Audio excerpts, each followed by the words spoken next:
মাজুলীৰ ঐতিহাসিক শ্ৰী শ্ৰী দক্ষিণপাট সত্ৰৰ ষষ্ঠদশ সত্ৰাধিকাৰ ননীগোপাল দেৱগোস্বামীৰ আজি ৰূপালী জয়ন্তী অভিষেক দিৱস। জন্ম 1880 শকৰ বহাগ মাহৰ ত্ৰয়োদশী তিথি। ডেকা সত্ৰাধিকাৰৰ নিৰ্মালী 1885 শকৰ 15 ফাগুন। বয়স আছিল 5 বছৰ 9 মাহ 27 দিন। সত্ৰাধিকাৰৰ নিৰ্মালী 1922 শকৰ 4 পুহ। ইংৰাজী বৰ্ষ 2000 চনৰ 20 ডিচেম্বৰ।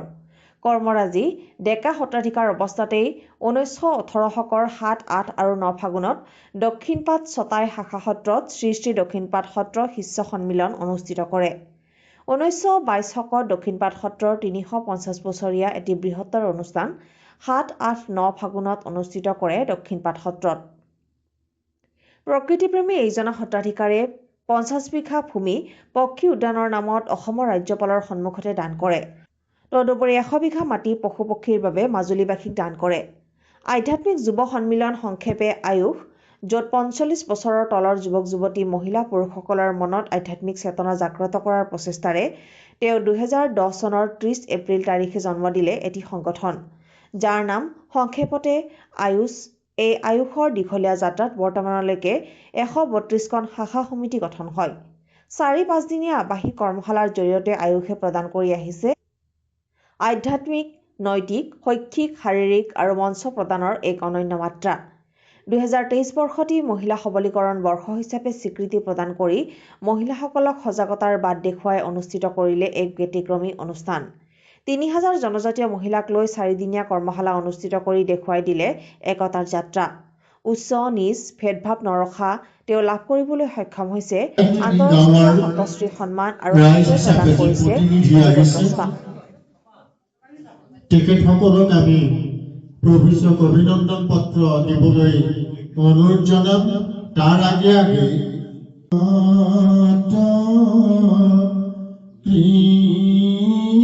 কৃষ্ণ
মহান হোৱা নাছিল। পৰীক্ষিত সেইদিনাখনেই মহান হৈছিল যিদিনাখনে তেওঁ আৰু 7 দিন জীয়াই থাকিব বুলি গম পোৱাৰ পিছত মৃত্যুমুখে মানৱৰ কৰণীয় কি এই বুলি প্ৰশ্ন কৰিছিল। তেওঁৰ নিজৰ কাৰণে নকৈ মৃত্যুমুখে মানৱৰ কৰণীয় কি বুলি শুকক প্ৰশ্ন কৰাত সুখদেৱ জাগৃত হৈছিল যে তুমি নিজৰ কথা নকৈ মানৱ জীৱনৰ কাৰণে তুমি ক'লা। যেতিয়া মানৱে লোকৰ কাৰণে কাম কৰে তেতিয়াই সেই মানৱ মহান মানৱলৈ পৰিৱৰ্তন হয়। সেইকাৰণে জুবিন গাৰ্গে ডেইলি 10 লাখৰ পৰা 8 লাখ টকা ঘটাৰ পিছত সমস্ত টকা সেই মানৱৰূপী ভগৱানৰ চৰণত অৰ্পণ কৰিছিল, যাৰ কাৰণে মানৱ সেৱাই ঈশ্বৰ সেৱা বুলি ধৰাৰ কাৰণে তেওঁক আমি আজি এনে স্থানত প্ৰতিষ্ঠা কৰিছোঁ। গতিকে মানৱ জীৱন এজোপা বৃক্ষৰ নিচিনা। বৃক্ষই যেনেকৈ সমস্ত বস্তু দান দিও সি সৰ্বশ্ৰেষ্ঠ হৈ থাকে, তেনেকে পৰোপকাৰায় ফলন্তি বৃক্ষা পৰোপকাৰায় বহন্তি নদ্যা পৰোপকাৰায় বহন্তি দুগ্ধা পৰোপকাৰায় ইদম শৰীৰম। এই পৰ উপকাৰ কৰাৰ কাৰণেই এই মানৱ শৰীৰ। গতিকে আজি সত্ৰাধিকাৰ 25টি বৰ্ষ পাৰ হ'ল। আজিৰ পৰা 26টি বৰ্ষত আমি যাত্ৰা আৰম্ভ কৰিম। আমাৰ উদ্দেশ্য আৰু লক্ষ্য আপোনালোকৰ নিৰ্দেশত, আপোনালোকৰ পৰামৰ্শত, আপোনালোকৰ সদ ইচ্ছাৰ মাজেদি আমি গমন কৰিম। মানুহ এজনে এটা ভবা কথাটো শুদ্ধ নহয় যেতিয়ালৈকে তাক 10 জনে শুদ্ধ বুলি নকয়। মানুহে কৰা কামটো ভুল নহয় যেতিয়ালৈকে 10 জনে কামটো ভুল বুলি নকয়। কোনো মানুহে এটা কাম ভুল বুলি নকৰে, কেৱল তাক সমাজে ভুল আৰু শুদ্ধৰ স্বীকৃতি দিয়ে।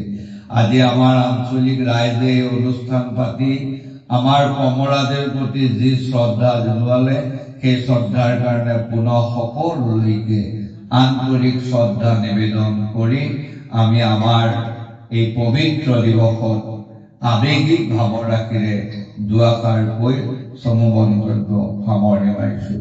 ধন্যবাদ। মাজুলীৰ পৰা দীপেন সজাতিৰ ৰিপৰ্ট, আছাম ৰিপৰ্টছ লাইভ।